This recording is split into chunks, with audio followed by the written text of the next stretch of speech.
versículo 11. Malaquías 1:11. Y dice así: porque desde donde el sol nace hasta donde se pone, es grande mi nombre entre las naciones. Y en todo lugar se ofrece a mi nombre incienso y ofrenda limpia. Porque grande es mi nombre entre las naciones, dice Jehová de los ejércitos. Versículo 12. Y vosotros lo habéis profanado cuando decís: inmunda es la mesa de Jehová. Y cuando decís que su alimento es despreciable. Habéis además dicho: oh, qué fastidio es esto. Y me despreciáis, dice Jehová de los ejércitos. Y trajiste lo hurtado, o cojo, o enfermo, y presentasteis ofrenda. ¿Aceptaré yo eso de vuestra mano? Dice Jehová. Maldito el que engaña, el que teniendo machos en su rebaño, promete y sacrifica a Jehová lo dañado. Porque yo soy gran rey, dice Jehová de los ejércitos, y mi nombre es temible entre las naciones. Amén. Hasta ahí lo dejamos. Bendito Señor, Padre Celestial, en esta hora te damos gracias, Señor, por esta porción. Porque sabemos que toda tu palabra es buena para guiar, es buena para aconsejar y para darnos dirección en nuestra vida. Te damos gracias, Señor, porque sabemos que por medio de ella podemos encontrar la verdad y esta verdad nos hará libres. Te doy gracias, Señor, porque sabemos que también esta palabra quedará guardada en nuestra vida, en nuestros miembros, en nuestros corazones, en nuestra cabeza, en nuestra mente, y podamos llevar a la práctica, Señor, tu palabra. Te damos ya gracias en el poderoso nombre de Jesús. Amén. El libro de Malaquías es un libro difícil. No en muchos lugares se predica o se habla de él, o a menos de que se vaya a pedir ofrenda, ¿verdad? Porque realmente habla y se enfoca un poquito acerca de eso. Pero no se asuste, no le voy a predicar de las ofrendas. No tenga miedo. No es por ello que leímos esta porción. Y me quiero enfocar en el versículo 12, donde dice: y vosotros lo habéis profanado cuando decís: inmunda es la mesa de Jehová. Entonces hoy quiero abordar el tema, y la predicación del día de hoy se llama la mesa del Señor. Vamos a entender qué es la mesa del Señor. El libro de Malaquías es un libro de preguntas y respuestas. Es un libro donde realmente el Señor estaba molesto con el pueblo de Israel. Y curiosamente el pueblo de Israel también se sentía ofendido por Dios. ¿Por qué? Porque pensaban que ellos hacían lo que tenían que hacer, porque le presentaban ofrendas al Señor. Bueno, eso pensaban ellos. Y el Señor aún así no hacía nada a favor del pueblo. Entonces, en todo el libro de Malaquías se queja el pueblo, pero también se queja Dios. Y están quejándose mutuamente, pero el asunto es que nosotros nos podemos quejar todo lo que querramos delante del Señor, pero el Señor sigue siendo Dios. El Señor sigue siendo Dios. Y el problema era que el pueblo de Israel seguía aparentemente cumpliendo con lo que Dios le pedía que hiciera, que tenía que hacer, y no veían respuesta de parte de Dios. ¿Cuántos de nosotros pensamos que estamos haciendo lo suficiente o al menos lo necesario para poder encontrar el favor de Dios, y de pronto nos encontramos en situaciones donde sentimos como si Dios nos olvidara? Como si: Dios, parece ser que no estás escuchando mis oraciones. Como si lo que estoy haciendo para Dios no fuera suficiente para que me ayudara con mi vida y con mis problemas. Y el asunto es que el pueblo de Israel seguía haciendo lo necesario para encontrar favor a los ojos de Dios, pero lo estaba haciendo de una manera que no era digna para Dios. Porque Dios tiene sus estándares. El problema de nosotros los seres humanos es que queremos ajustar y meter a Dios en nuestro propio estándar. Y no es así. Nosotros somos los que tenemos que ajustarnos al estándar de Dios. Cuando yo era pequeño, sí, así hacían los coyotes y los... Cuando yo era pequeño, en la primaria en que yo estaba, en la cancha de básquetbol pues estaban las canastas normales, pero en un ladito, en un pedacito, había una canasta que estaba más bajita, como a 2 metros. Digo, yo le calculo 2 metros, la verdad no sé a qué altura estaría. Pero en la canasta chaparrita era donde a todos nos gustaba jugar. ¿Por qué cree? Porque ahí y encestábamos y mire, y en esa época todavía no existía ni siquiera el Michael Jordan, O sea, no, todavía no. No sé ni quién sería la estrella del básquetbol en aquel entonces, pero ahí nos sentíamos todos estrellas, porque ahí todos y brincábamos y encestábamos bien padre. Pero cuando ya teníamos educación física en la canasta oficial, que no era tan estándar, pero ya por lo menos estaba más alta, pues ahí sí ya estábamos en problemas, ¿verdad? Porque ya no era tan fácil pegar el brinco y encestar como lo hacíamos en la canasta bajita. ¿Qué quiere decir? Que cuando nosotros nos bajamos a un nivel o ponemos algo a un nivel donde nosotros pensamos que podemos lograrlo o lograr algo, pues lo hacemos muy fácil y hasta nos emocionamos y lo queremos hacer. Pero cuando ya se trata de esforzarnos, ya no es tan fácil. Ya tenemos que esforzarnos un poco más, tenemos que trabajar más, tenemos que practicar más, brincar más. Nosotros podemos bajar ese estándar, pero Dios nunca baja el estándar. Dios siempre va a mantener su mismo estándar. Ahora déjenme le digo algo acerca de la mesa del Señor. En el versículo 12, como le mencionaba, dice, y vosotros lo habéis profanado. Está refiriéndose a la mesa del Señor. Cuando dice inmunda, es la mesa de Jehová. Cuando dices que el alimento es despreciable. Cuando se refiere aquí en Malaquías a la mesa del Señor, déjeme le explico un poco más.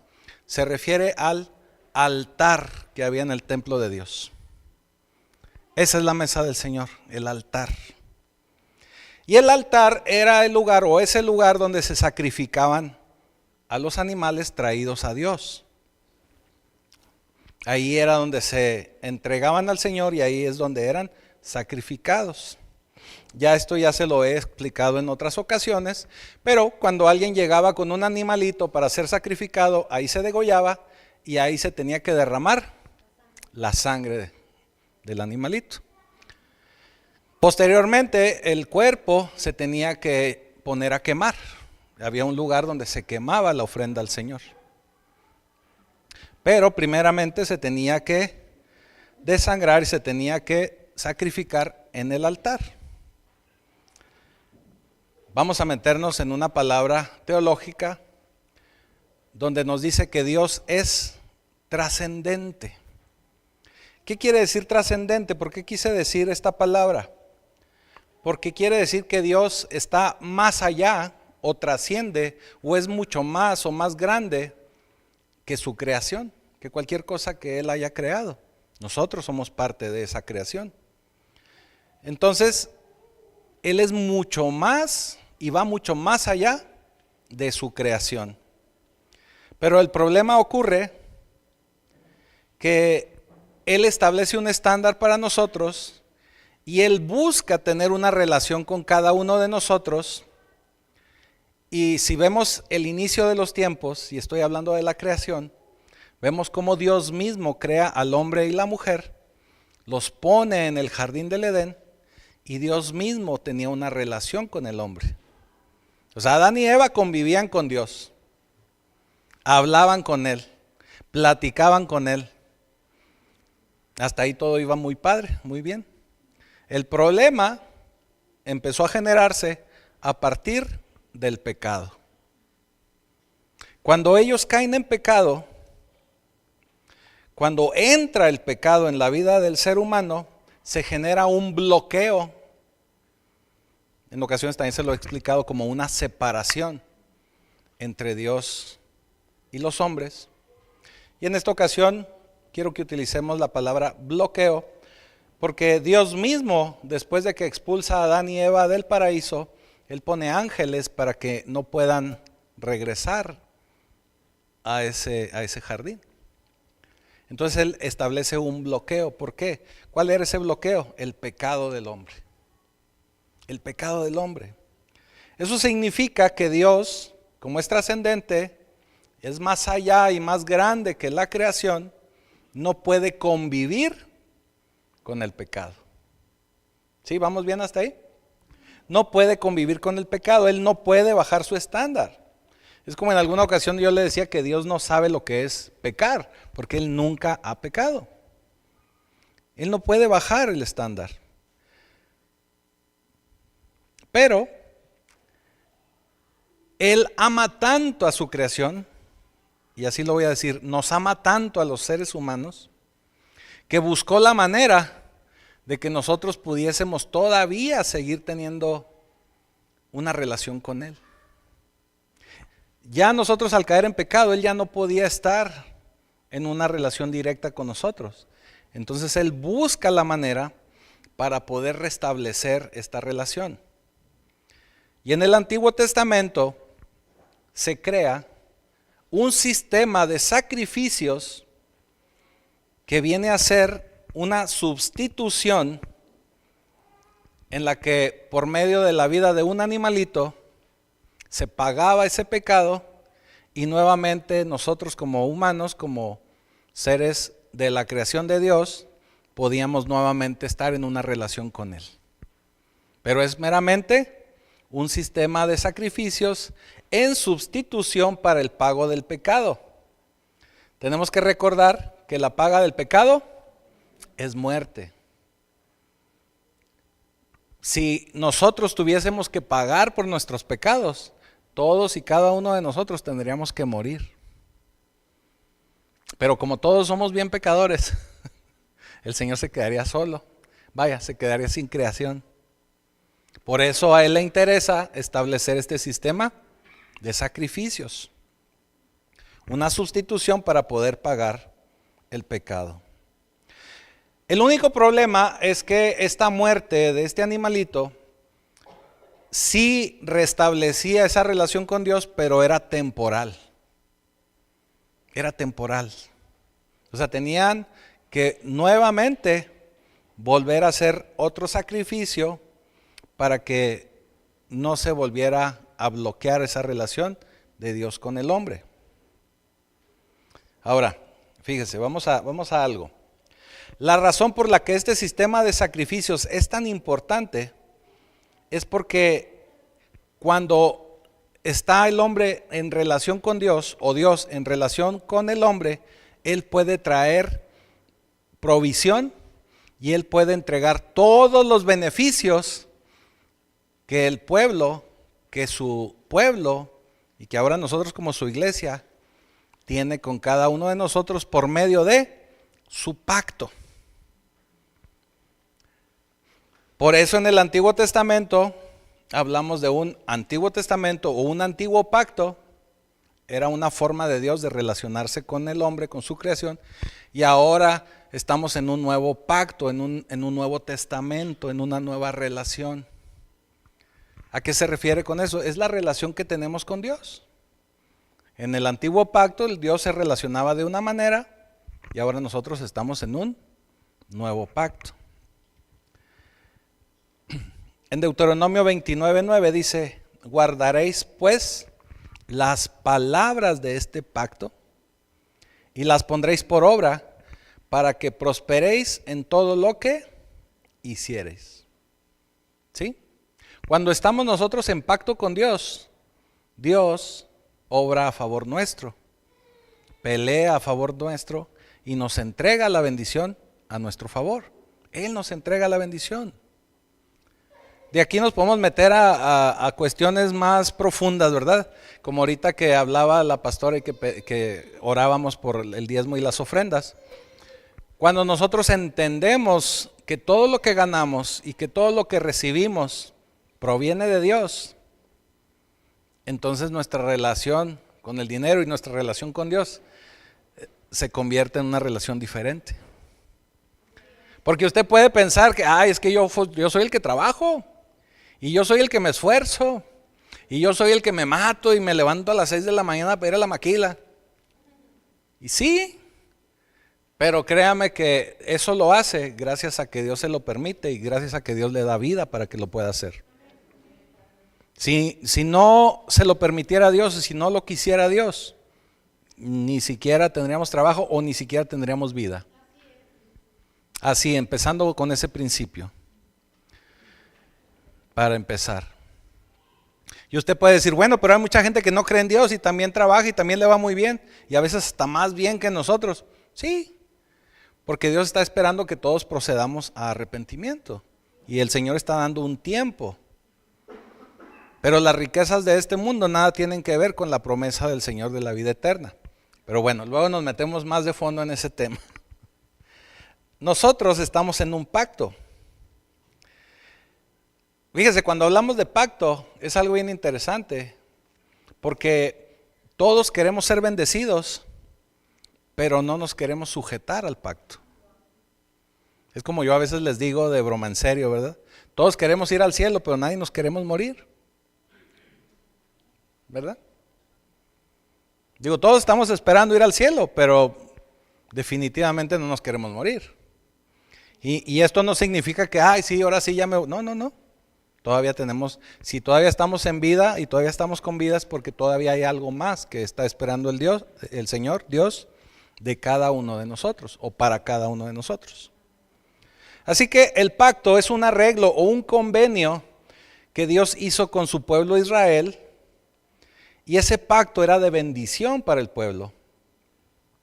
Porque por medio de ese pacto Él podía proveer lo que quería darle al pueblo. Esa era la razón. Pero, obviamente, el problema del pecado no le permitía a Él avanzar, a menos de que nos pusiéramos a cuentas. Por eso Él establece ese sistema del que le vengo hablando de sustitución. Era temporal ese plan. Digamos que este sistema de sacrificios era un plan B. Era una contingencia. Era algo que se le ocurrió al Señor así como que vamos a ver qué hacemos. La contingencia. Porque el hombre tenía que volver a relacionarse con Dios y fue la manera en que el Señor permitió que pudiéramos hacerlo. Ahora, el pueblo de Israel, como le vengo diciendo, tenía que hacer estos sacrificios. Había un día en el que era el más importante, donde era el día de la expiación. Nosotros todavía en los meses pasados que estuvimos hablando de las fiestas de Dios, una de esas fiestas la predicamos y la enseñamos así, el día de la expiación. ¿Qué es el día de la expiación? Es el día en que Dios nos perdona. En este caso, en el pueblo de Israel, a ellos tenían esa celebración una vez al año. En esa celebración se sacrificaba a un animalito por todo el pueblo. 1, 2, 3 por todos mis amigos, ¿verdad? Se sacrificaba un solo animalito por todo el pueblo y había otro animalito que se le dejaba con vida, pero se le echaba fuera del campamento. Era la manera en que se celebraba la expiación. Se suponía que era la paga de la muerte y el resto de los pecados se iban fuera del pueblo, pero se dejaba ir a un animalito. A veces el animalito se regresaba. Entonces mandaban a un pastor o a alguien a que lo encaminara hacia alguna peña, algún cerrito, algo para que ya no pudiera regresar.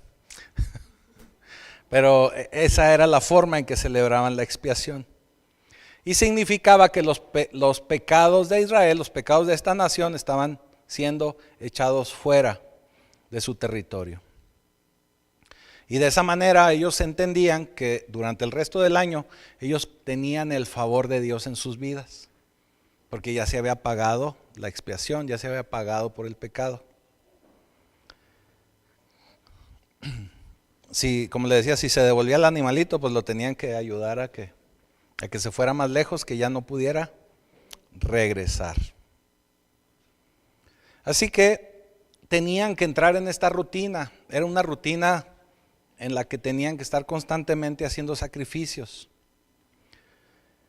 Esa rutina se volvió algo pesado, se volvió tedioso, se volvió difícil y se volvió también algo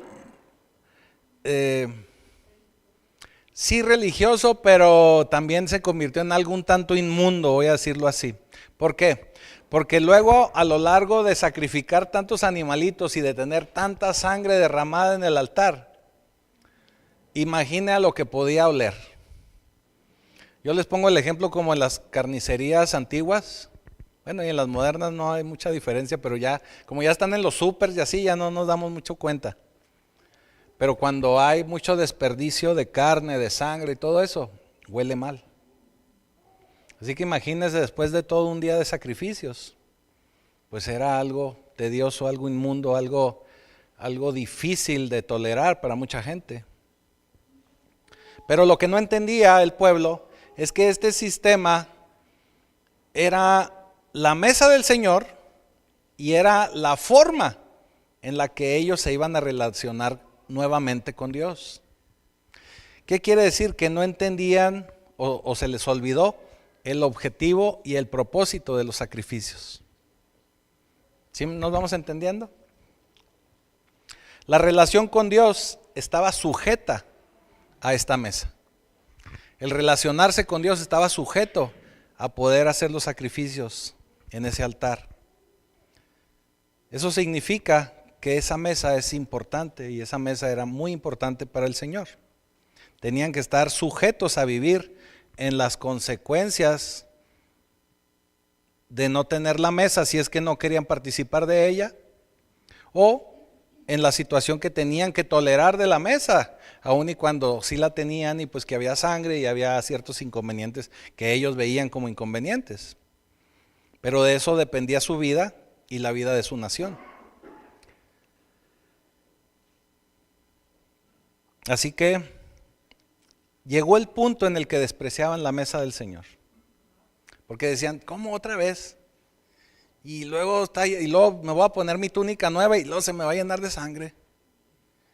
Y luego me acabo de comprar mis guaraches Nike y no, me voy a poner los viejitos para que, por si me mancho de sangre, ¿verdad?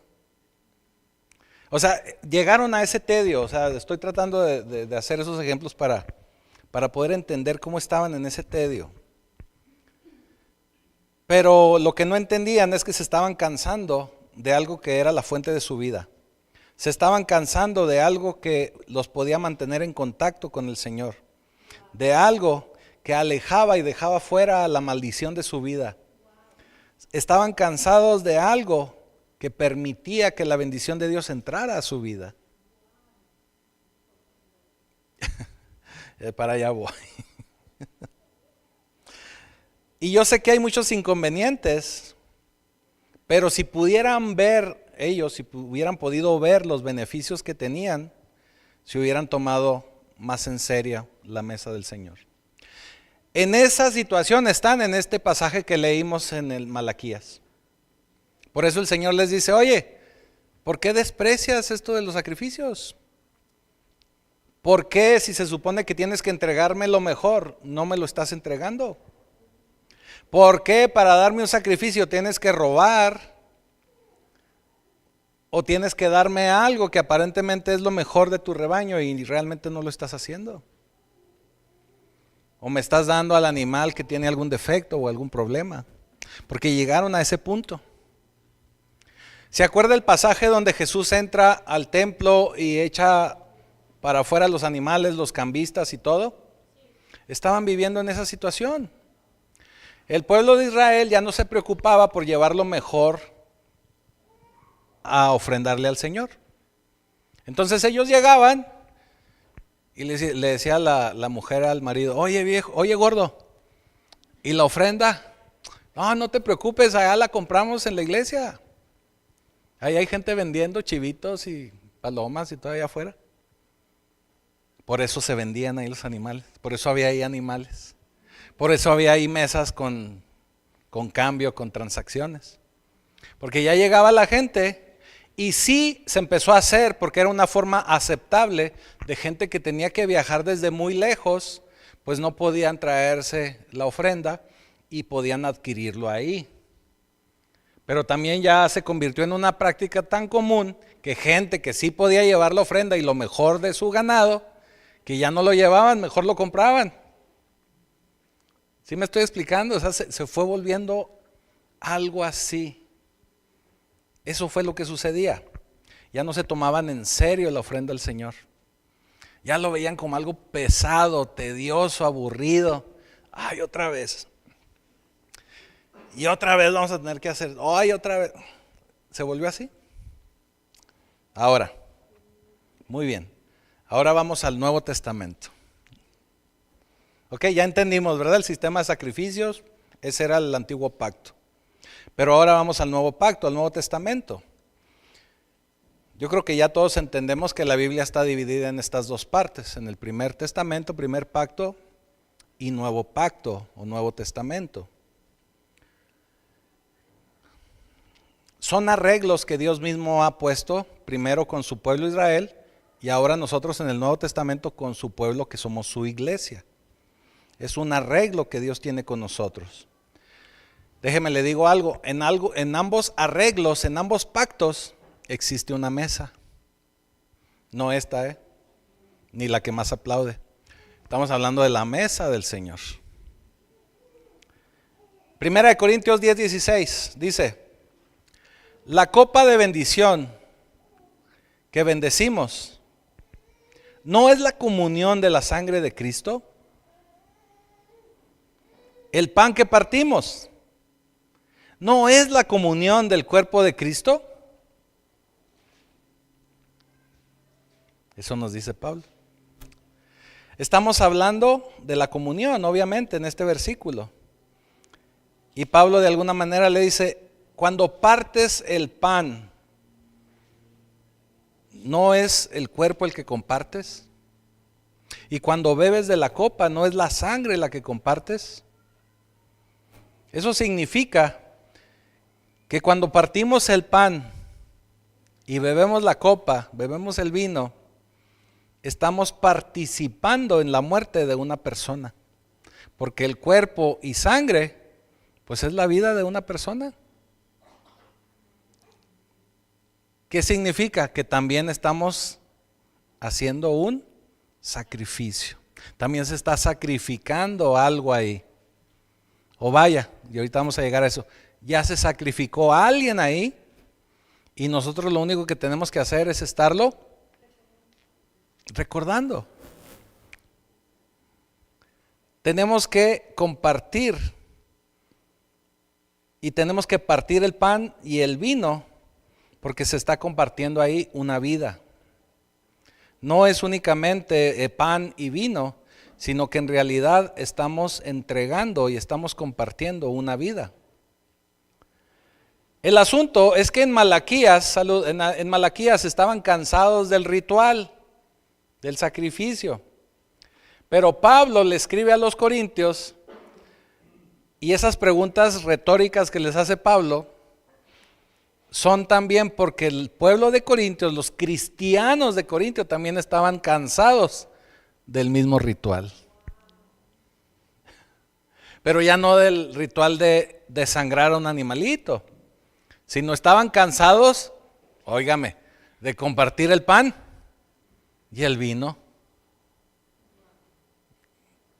¿Sí de la Santa Cena, obviamente.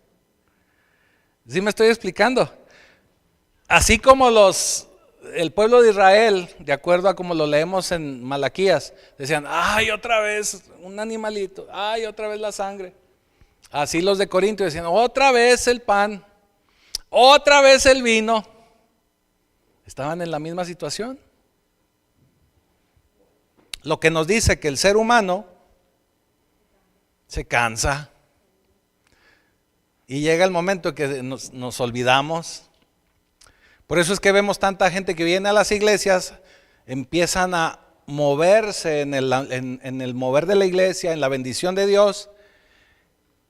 Y si no estamos constantemente entendiendo y gozándonos de eso que estamos recibiendo y viviendo, llega un momento en que usted se cansa, se queda estable y se empieza a enfriar. Ay, otra vez ir a la iglesia. Ay, hombre, hoy no, hombre, al cabo hoy. Ay, vamos la semana que entra. Pues que hoy juegan, no pasa nada, hoy juegan los jefes. Ay, la semana que entra me pongo al corriente.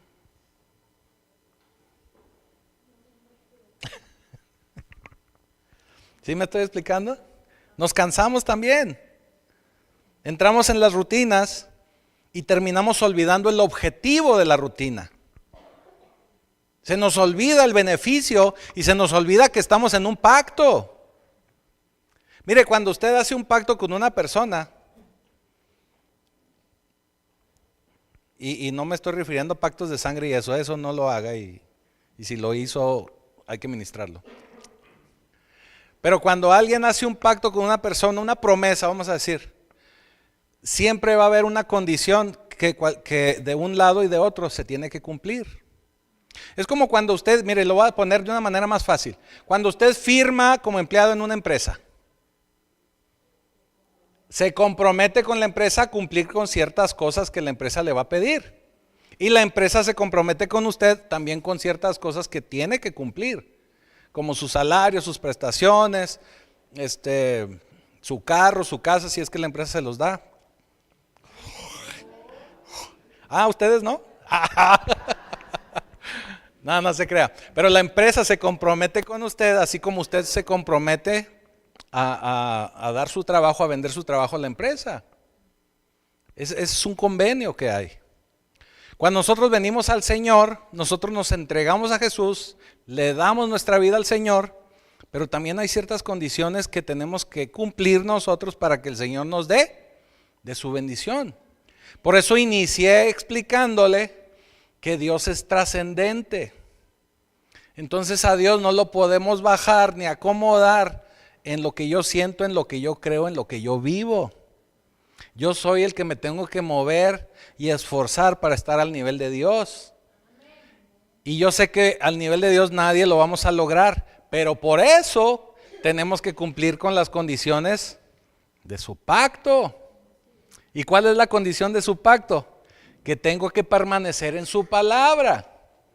Tengo que hacer lo que Él nos enseña, pero también tengo que estar constantemente en la mesa del Señor. Amén. La mesa del Señor en ocasiones no la tenemos registrada en nuestra vida cristiana, pero también es muy importante en nuestra vida como cristianos. 1 Corintios 10:21 dice, no podéis beber la copa del Señor y la copa de los demonios. Ah, caray.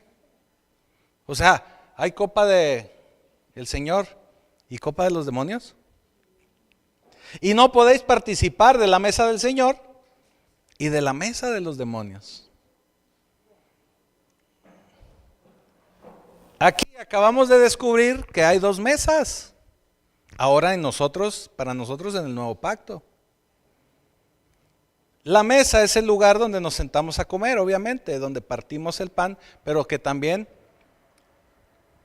recibimos el beneficio de Dios por medio de su pacto. El Señor tiene una mesa y los demonios tienen otra mesa. Tenemos que recordar que Pablo en Corintios le está hablando a gente cristiana. O sea, eso quiere decir que es también para nosotros.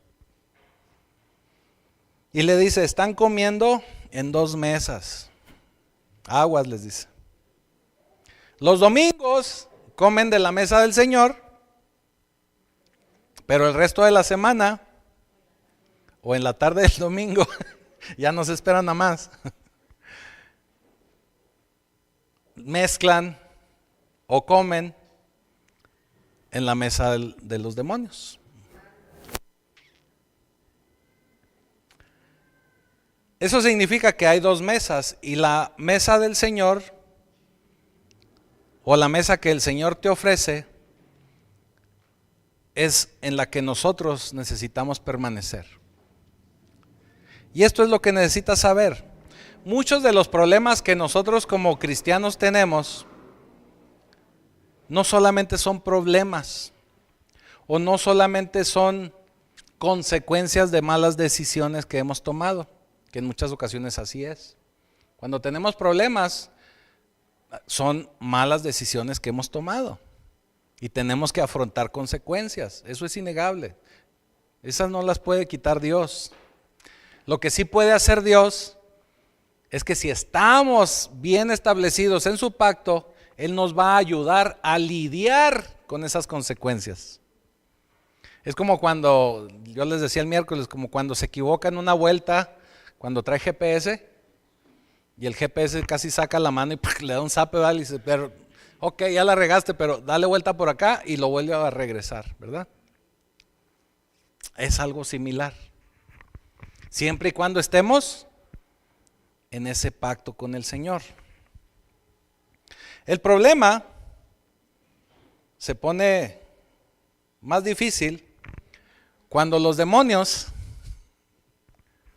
se dan cuenta que usted tiene esos problemas, y como saben que usted también es cristiano y no lo quieren comiendo de la mesa del Señor y lo quieren comiendo de la mesa de ellos, ellos hacen que ese problema se convierta en algo más grande o mayor.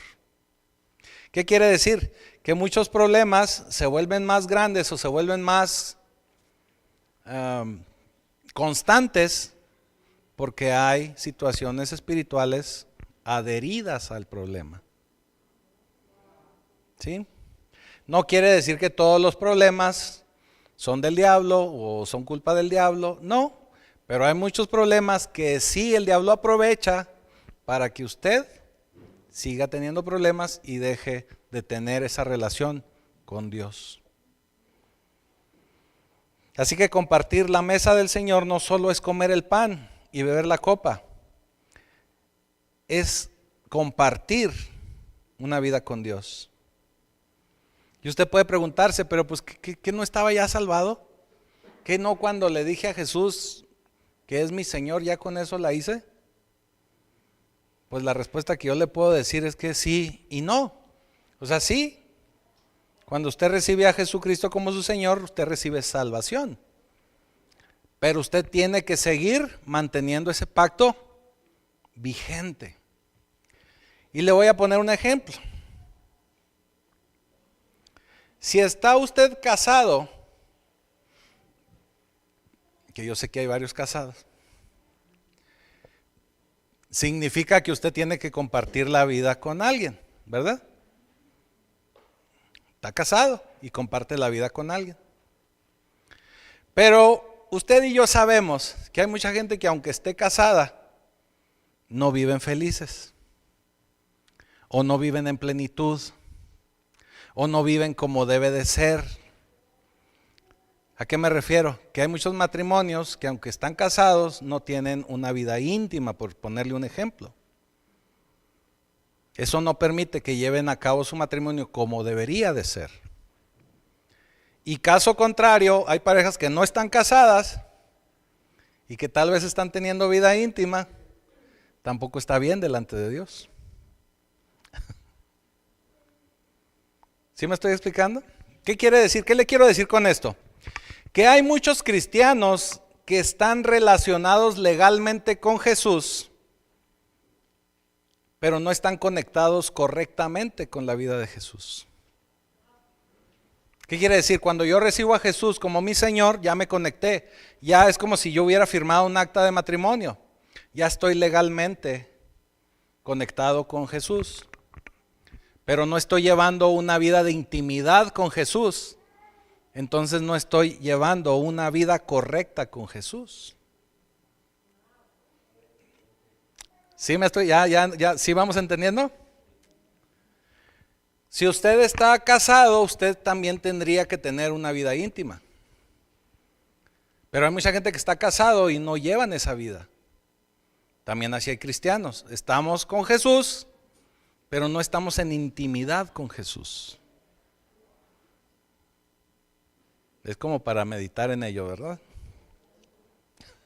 Y digo que se me quedaron muy callados. Por eso, y esa es una de las razones por las que Jesús nos pide y nos llama a poder experimentar una vida con Él, pero a otro nivel. Que dejemos la mediocridad, que empecemos a vivir en plenitud con Él.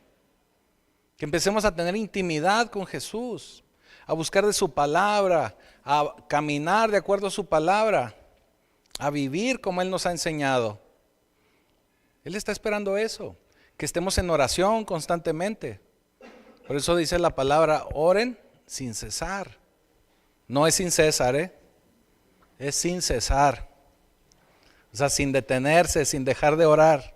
Hay que estar orando constantemente. Eso nos va a llevar a tener una vida de intimidad con Dios, con el Señor. Porque tenemos que saber que hay una mesa que no es de Dios, es la mesa de los demonios. Y esa mesa de los demonios no quiere que tú estés en la mesa de Dios, sino que ellos quieren jalarte a la mesa de los demonios. Ese es el asunto, que cuando no estamos en esa intimidad con el Señor, va a ser muy fácil que te puedan jalar a esa otra mesa. Va a ser muy fácil. Mira 1 Corintios 11:23 lo que nos dice. Porque yo recibí del Señor lo que también os he enseñado, lo que también les enseño. Que el Señor Jesús, la noche que fue entregado, tomó el pan y habiendo dado gracias, lo partió y dijo: tomad, comed, esto es mi cuerpo, que por vosotros es partido. Hacer esto en memoria de mí. Asimismo tomó la copa, después de haber cenado, diciendo: esta copa es el nuevo pacto en mi sangre. Haced esto todas las veces que la bebiereis, en memoria de mí. Así pues, todas las veces que comas de este pan y bebas esta copa, la muerte del Señor anuncias hasta que Él venga. Hasta que Él venga. Así que la comunión es compartir la vida de Jesús. La comunión es partir el cuerpo y recibir la sangre de Jesús. Esa es la comunión. No solamente es un acto que se vuelva religioso o rutinario, sino es el recordar el sacrificio de Jesús para beneficio de nosotros, para nuestro pacto, para estar precisamente en esa relación con el Señor, en ese nuevo pacto. Por eso cuando Juan el Bautista vio a Jesucristo, dijo: aquí el Cordero de Dios que quita los pecados del mundo. Eso significa que cuando muere Jesús, cuando Él entrega su vida, y obviamente sabemos que muere en la cruz, pero está vivo, porque resucitó, gracias, me quedé atorado con la palabra, porque resucitó. Él, al estar en la cruz y que enfrenta su sacrificio, Él dice una palabra bien interesante, que cuando está ahí en la cruz dice telestai, que significa, y está en griego, telestai, significa todo está pagado. También puede ser traducido como todo está cumplido, pero en este caso vamos a tomarlo como todo está pagado. ¿Qué significa? Que ya no se requiere más pago. Ya todo se pagó. Ya el Señor pagó por ustedes. Es como si ustedes estuvieran en un restaurante y llega un amigo de ustedes, un conocido, y dice, todo lo de la mesa de ahí lo voy a pagar yo. Todo eso lo pago yo. ¿Verdad que lo va a agradecer? Claro. Vayan, búsquenme ahorita después de la iglesia. Sí.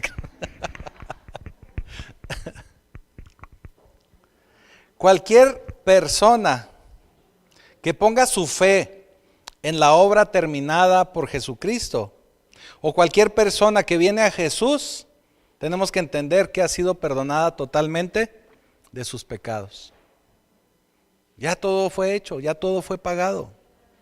Esa es la importancia de poder entregar nuestra vida a Jesús. Pero como le explicaba hace un momento, el infierno lo va a seguir persiguiendo. Y se va a empezar a meter en su vida. Porque el infierno no lo quiere a usted relacionado con Jesús. Y se va a empezar a meter con usted.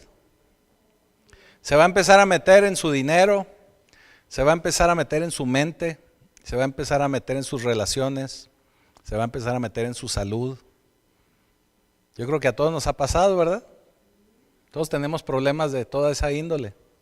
¿Por qué? Porque el infierno no quiere que usted tenga una vida plena con Jesús. Así que el problema es que en muchas ocasiones vemos los problemas o tenemos problemas, pero no nos damos cuenta del infierno que hay detrás de los problemas. O de los demonios que están detrás de los problemas. Podemos tener problemas de dinero y no vemos que hay un demonio ahí trabajando. Un problema en nuestra relación, en nuestra familia, y no vemos que hay un chamuco ahí trabajando. Ese es el problema. Porque el infierno no quiere que te des cuenta que ellos están involucrados. Porque mire, una de las intenciones de Satanás es que usted se dé cuenta o que piense que él no existe. Acuérdese que hemos hablado aquí muchísimas veces que él nos quiere engañar y es un gran engañador. No hay nadie más engañador que él. Por eso la Escritura dice que él es el padre de la mentira. Él no quiere que sepas muchas cosas y otras muchas te va a engañar. Por eso en Colosenses 2:15 dice, y despojando a los principados y a las potestades, los exhibió públicamente, triunfando sobre ellos en la cruz. ¿Qué significa? Que en la cruz Jesucristo derrotó al diablo. En la cruz Jesús los derrotó. Y no solamente al diablo, sino a todo ese chamuquerío que se trajo del cielo, esa tercera parte. Por eso Él derrotó principados, potestades. Él los ha derrotado a todos, Él ha derrotado a Satanás. En la cruz no solo venció el pecado, sino en la cruz derrotó a Satanás. Eso significa que el diablo fue derrotado y no deberíamos o no tendríamos que sentarnos en su mesa, aunque yo sé que nos va a estar invitando constantemente. Pero él ya está derrotado. Dios está libre para darnos de su bendición. ¿Por qué? Porque debemos estar en su pacto. Pero cuando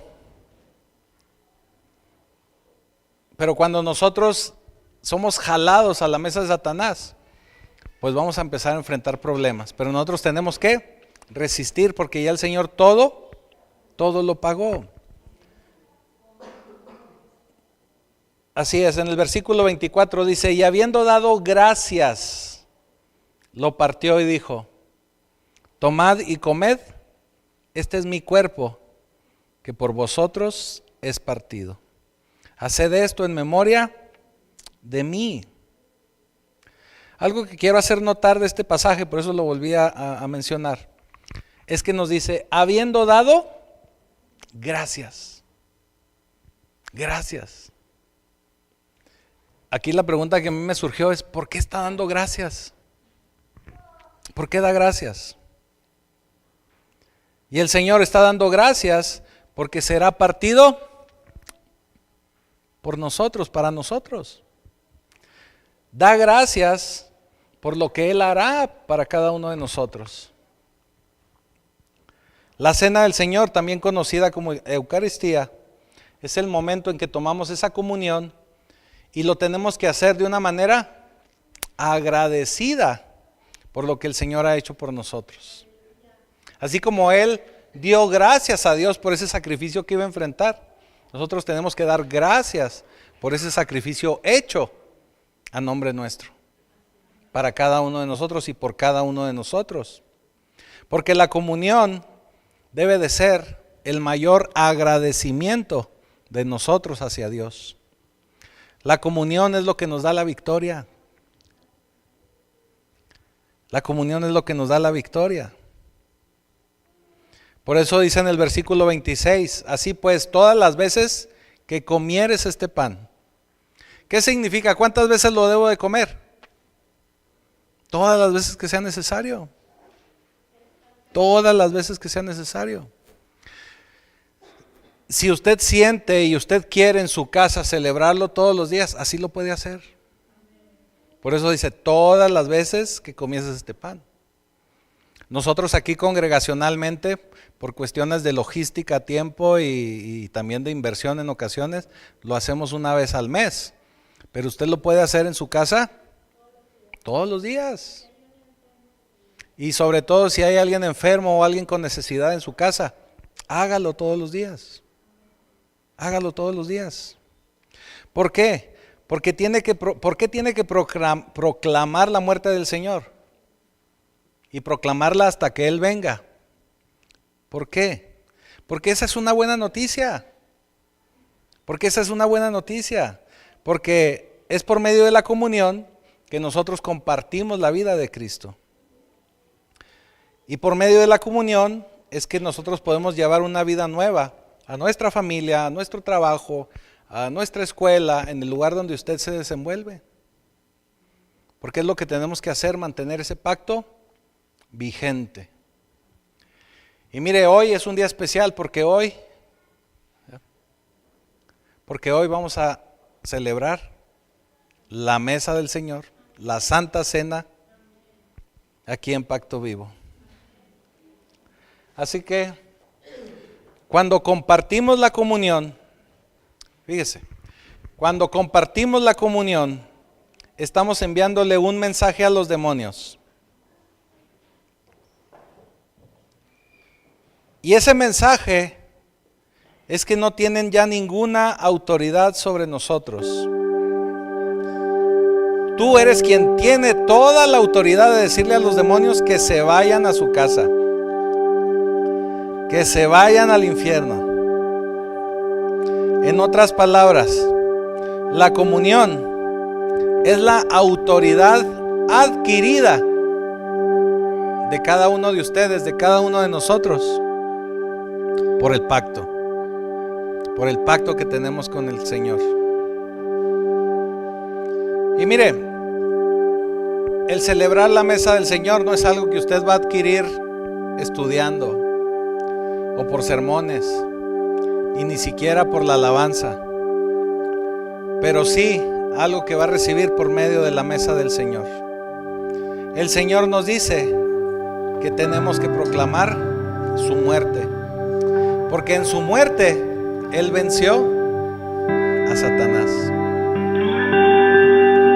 Y termino con este versículo, Colosenses 2:15. Y despojando a los principados y a las potestades, los exhibió públicamente, triunfando sobre ellos en la cruz. Así que Pacto Vivo, lo que hizo Jesucristo hace 2000 años, o un poco más de 2000 años, en el Calvario lo puedes tú tener hoy en tu vida. Hoy lo podemos celebrar y lo podemos renovar en la vida de cada uno de nosotros, porque no hay ningún poder mayor que el cuerpo y la sangre de Jesucristo. Porque ese es el celebrar la mesa del Señor y el poder recordarle a los demonios que no hay nadie mayor ni nadie que los haya derrotado más que Jesucristo. Así que proclamemos la victoria del Señor y tenemos que pasar más tiempo en la mesa del Señor. Así que demos gracias a nuestro Señor Jesucristo, porque hoy podemos tomar la cena del Señor. Y la manera correcta, amados, de hacer nuestras oraciones siempre es dirigiéndonos al Padre, porque así nos enseña Jesús. La manera correcta de hacer una oración siempre es dirigiéndonos al Padre. Primeramente, así lo dice el Padre nuestro: Padre nuestro que estás en el cielo. Cerramos nuestra oración siempre en el nombre de Jesús. Y a veces le podemos pedir al Padre que por medio del Espíritu Santo pues Él obre en nuestras vidas, pero siempre se cierran nuestras oraciones en el nombre de Jesús, quien hizo todo en la cruz del Calvario. Amén. Así que Padre, gracias te damos, te alabamos y honramos tu santo y precioso nombre, porque por medio de Cristo Jesús, quien pagó en la cruz del Calvario por todos nuestros pecados, es que hoy podemos celebrar la Santa Cena. Gracias, Jesús, por haber pagado y haber pasado por esta situación en la cruz del Calvario, haber derramado tu sangre preciosa para el perdón de nuestros pecados. Te pedimos, Espíritu Santo, en el nombre de Jesús, que seas tú convenciéndonos de pecado y de justicia a nuestros corazones, hablándonos, destapándonos nuestros oídos y abriendo nuestros ojos para poder escuchar y ver lo que tú, Señor, tienes para nuestras vidas. Gracias, gracias, Padre, en el nombre de Jesús, por esta familia hermosa, Pacto Vivo. Gracias por sacar a la luz todo aquello que nos estorba para poder seguir adelante en tu camino y hacer tu santa y perfecta voluntad. Y todo esto te lo agradecemos, Padre eterno, en Cristo Jesús. Amén. Y si hay alguien que por alguna razón no ha recibido a Jesús en su vida, yo le quiero invitar a que repita esta breve oración, pero la tiene que decir en voz audible, que se escuche, ¿sí? Bendito Señor, en esta hora me presento como un pecador, pero yo sé que eres un Dios bueno. Y hoy quiero recibir a Jesucristo como mi Señor. Y te quiero pedir, Señor, que escribas mi nombre en el libro de la vida. Ya te doy gracias. Porque a partir de hoy puedo ser llamado Hijo de Dios. Y dice la Escritura que el Señor tomó el pan y dio gracias. Y dijo algo como esto: este es el pan que descendió del cielo. No como vuestros padres comieron el maná y son muertos. El que come de este pan vivirá eternamente. Coma el pan.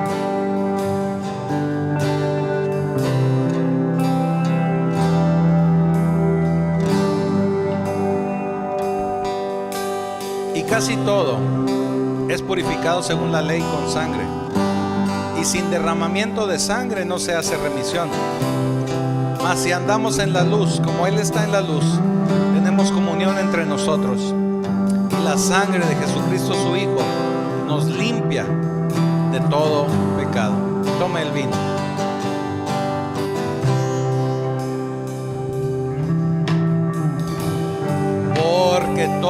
las veces que comas de este pan y beban de esta copa, la muerte del Señor anuncian hasta su próxima venida.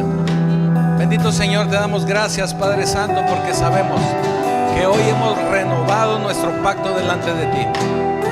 Queremos pedirte, Señor, que atiendas a cada una de nuestras oraciones, que intervenga tu mano poderosa en nuestras vidas y que podamos, Señor, ver tu bendición en cada momento, en cada paso de nuestra vida. Te damos gracias por la vida de cada uno de tus hijos, los bendigo en tu nombre y todo, Señor, te lo pedimos para dar gloria al Señor y te lo pedimos en el poderoso nombre de Jesucristo. Amén.